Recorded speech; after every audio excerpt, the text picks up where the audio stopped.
Hello guys, this is me, Binibini Bicol Vlogs. For today's video nga guys ay magkikilaw tayo ng kinilaw na hipon. So yun nga guys, papunta na nga tayong bayan at magbibili tayo ng kikilawin nating hipon. Nandito na nga tayo sa bayan guys, tapos nagtitingin na tayo ng hipon dyan. Pagka-uwi ko nga dyan guys ay nilinisan ko na yung kikilawin kong hipon. Tinatanggalan ko nga lang dyan yan ng ulo guys para maging malinis yung kikilawin nating hipon. Alam mo guys, kapag ganyan yung ulam namin, nakakailan talaga ako ng kanin yan kasi sobrang sarap ng kinilaw na yan. Aba syempre, ako ba naman ang gumawa niyan? Yabang yarn! So yun nga, patuloy lang tayo sa paglilinis ng kinilaw na hipon na yan para mas malinis, mas masarap. Sa paglilinis nga nito guys, habaan lang talaga ng pasyensya. Pero kapag narikaduhan mo naman yan at kumpleto na, inam na sarap naman talaga. Kung baga sa Bicol, pagkakasiram ka iyan.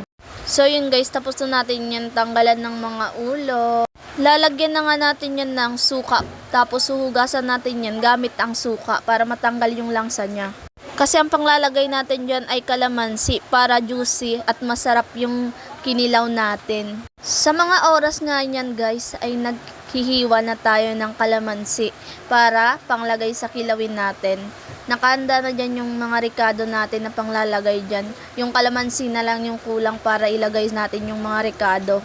Maraming kalamansi nga dyan yung lalagay ko kasi mas maraming kalamansi, mas masarap yung kikilaw natin. Ang kinilaw nga guys ay naluluto na yan sa mga ricado niya at kalamansi at suka.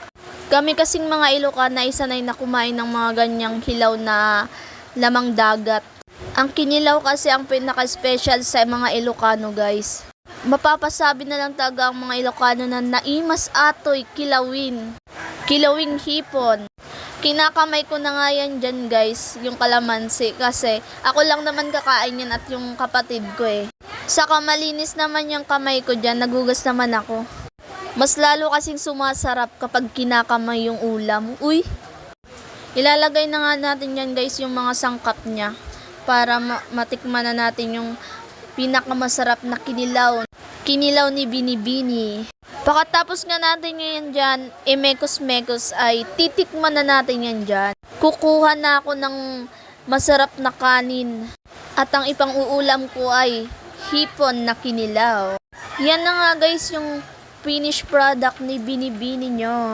Naimas. Naimas na ata.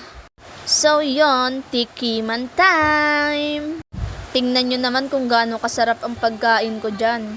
So yun guys, huwag nyong kakalimutang mag-like, share, and follow. Thank you for watching!